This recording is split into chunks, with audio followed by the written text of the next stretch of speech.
I'm Steve Highlander. I served 3.5 years on the school board, and my peers have elected me as the chairman of the school board the last 2 years, and I'm thankful for that. I spent 45 years in education. I started at Ooltewah High School in my very beginning, 1972. I started at Ooltewah, at Central, and at Birchwood in this district, and many of my former students are still living in the district and are voting for me. I've taught 3 people in high school that I taught their biological grandparent. So I have see several people in the audience here that I have taught. If I could please, Wesley, James, and Mabry, would you stand and wave, please? Stand and wave if you'll look in the back. Those are my 3 grandchildren in this district, are 3 of my 44,000 reasons for running for school board.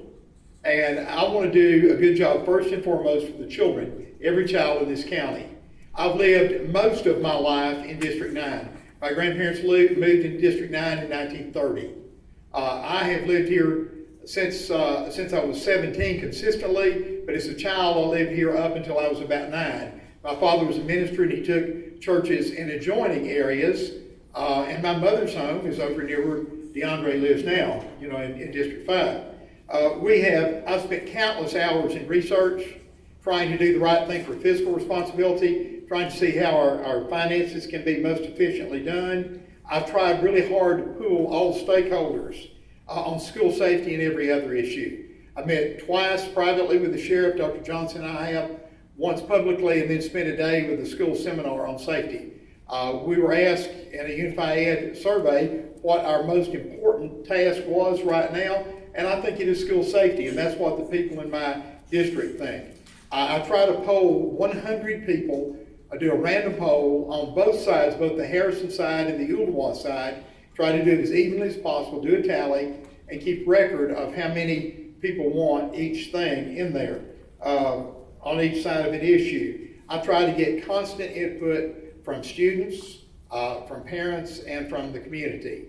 My cell phone and my email are published, and I have sometimes 20-hour days. My wife will say, "Are you still on the phone?" And I'll say, "Yes." "Are you still texting?" "Yes." And sometimes I go into midnight, and sometimes it start at 5 in the morning. When we had trees down, I had bus drivers saying, "You need to call off school." And that's not within our realm of authority. The school board is an institution that is set up, it's a position that's set up by state law. And there are 3 things that we have to do. One is we have to create and maintain policies. And that's a job. Our policy book is several hundred pages thick. Then we also, thank you for 1 minute, we also have 1 employee, and that's the superintendent. And then our 3rd thing is finance. We do not control the monies that come into us. We are to be wise stewards or wise caretakers of the money. We get our money from the county commission, from the state, and the federal government. The only school board that I know of in the state of Tennessee that has their own funding body is our sister city to the north in Dayton, Tennessee. Their city council members are also their school board members. But I am thanking Mr. Bankston, our District 9 commissioners here tonight. I'm thankful for that. And I'm very appreciative that he and the mayor have come through with about $100 million plus for major building needs that were done. And we've done a lot in District 9. We've got a new school plan for Harrison. We've got a track. We've got 5 acres, much needed purchased here, and several other things I'll talk about later. Thank you.